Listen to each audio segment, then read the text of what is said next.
Hey everyone, and welcome back to my channel. In today's video, I'm going to be taking you along with me to a very special place. If you've been following me on Instagram, then you know that for the past several days I have been in Boston, Massachusetts, and Boston is definitely a tea lover's dream. I'm going to be sharing some things that I've done with you on this video, but if you want to see all the content, definitely go to my Instagram page, which I will put the handle on here for you. And today I'm super excited because it's my last day here in Boston, and I definitely saved the best experience for last, which is going to the Boston Library to do an afternoon tea there. So I'm excited to take you guys along with me, and let's get into the video. The Boston Public Library is an architectural marvel. This main entrance on Boylston Street boasts a very modern library with a little cafe area. However, once you head into the courtyard, you will be smitten by the beauty of this palace for the people built in the 1800s. Past the courtyard on the left is where the Courtyard Marriott's tea room is located. The tea room is absolutely lovely with its grand windows and vaulted ceilings. They sat us right next to the window where we had a perfect view of the library's courtyard. The menu is a bookmarker tucked away in a book, which is such a charming presentation.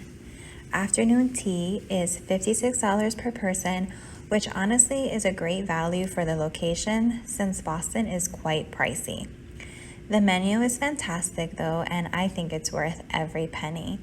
They started us off with a starter course of sweet corn gazpacho and lemon and thyme potatoes.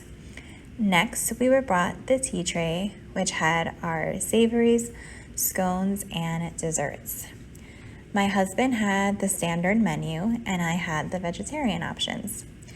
My sandwiches were a tasty avocado on puff pastry, seasoned cauliflower on puff pastry, lavish roulade, garlic and white bean puree topped with artichoke and asparagus, hummus and mushroom on what I believe was pumpernickel bread, and then finally your classic cucumber and egg salad sandwiches. The scones were lemon poppy seed and plain, and they were served with raspberry preserves, lemon curd, and Devonshire or clotted cream. And the desserts were a matcha tea cookie, a peach cheesecake, black raspberry rose macaron, key lime coconut cake, and a chocolate espresso pots de creme. The food was very delicious, and my husband, who was reluctant about eating tiny food, was actually full. Now let's talk about the tea. The menu was a separate menu, or the tea menu was a separate menu, I should say, and it was right behind the food menu, and it included a variety of green, black, oolong, and herbal teas. I ordered a hibiscus and orange tea and a classic chai tea for my husband. We both enjoyed it very much. After tea, we walked around the rest of the library and just took in all of the breathtaking sights. Now, like I mentioned in the intro, I want to share one more place that I highly recommend you visit if you're a tea lover visiting Boston, and that's the Boston Tea Party Museum. This museum was so much fun. It was very interactive and informative. The staff members were all performers in their 1700s costumes, and they explained every detail of the Revolution magnificently. Once the tour is over, you can head to Abigail's Tea Room for a treat and tea tasting. You can try the 5 historic teas that were thrown overboard in 1773 for just $3.99. Last but certainly not least, go to the gift shop where you will find the prettiest and daintiest teacups, teapots, and tea-related items.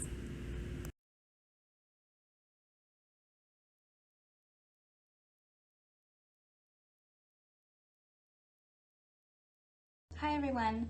Before I close out this video, I just wanted to share with you some of the items that I purchased while I was in Boston.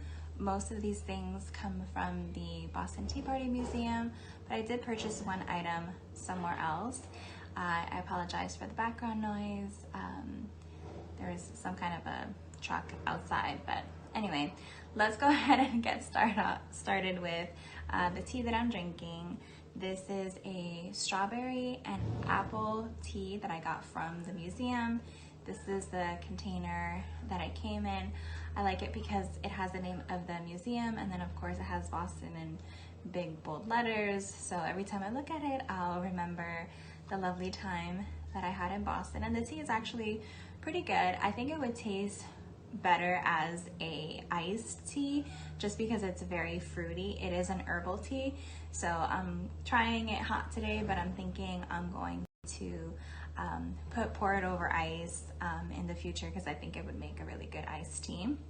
This was $14.99, so you know, a little pricey for tea, but you know, I got it at a gift shop, so I know things are not always very affordable at gift shops, but I like the packaging. I was intrigued by the flavor, so overall I think it was a good purchase. I also got this Tea Lovers devotional, so it has, you know, really nice thoughts in it, but what I liked about it, because I do have other devotionals, so what I liked about this one is that it also includes recipes, lots of quotes and facts about tea. So it's not just a devotional, it has some other added things to it, which I thought was interesting. And this was $10.99, which I thought was a really, really good price for a book. So I purchased this as well. I got this tea towel, which I think is absolutely cute. It says tea time on it, and you can hang it. So I think this is super cute for my kitchen. This was $12.99. So again, an okay price, but I just thought the design was really cute. Even the back, the pattern is really nice. And then it had a matching, like a pot warmer.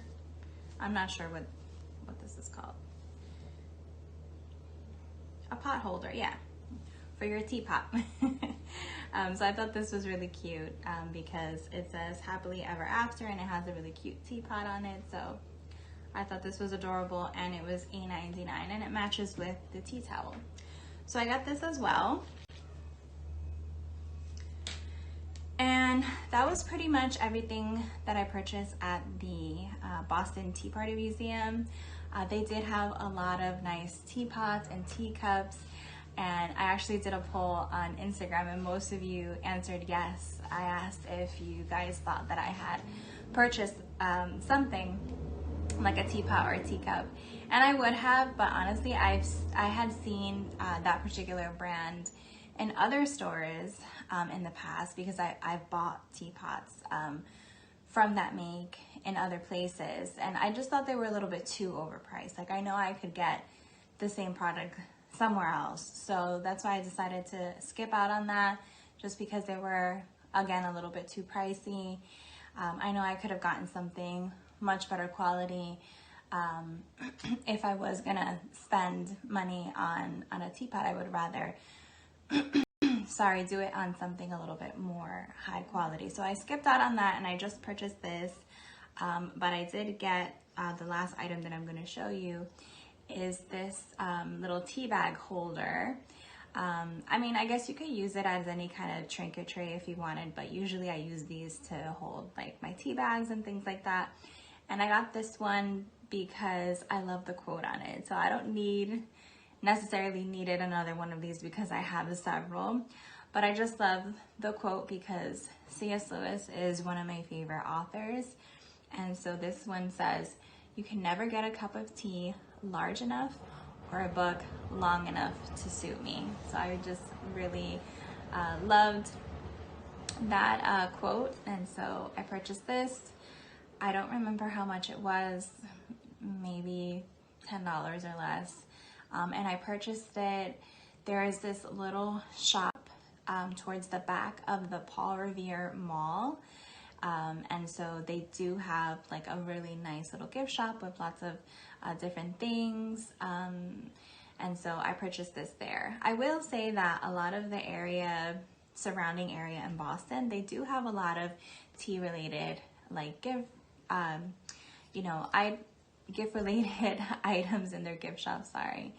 And just because of the Boston Tea Party that took place, so it is a place where you could find lots of cute tea related things. And so even though they had other things in that gift shop, they did have quite a few items. They also had like tea, loose leaf tea, lots of teacups and teapots with like Boston on it. So really nice, beautiful things. I just ended up getting this and the things that I have that I showed you. And yeah, that's pretty much everything that I purchased while I was in Boston. I did get a magnet, but that's not really something that I decided to share. I didn't think you guys cared about that, but that's normally something that I do when I go to a different place. I usually get a magnet, put it on my fridge, and then that's what kind of like what I collect from my trips. But anyway, I hope that you guys enjoyed this video, and I will see you next time. Bye.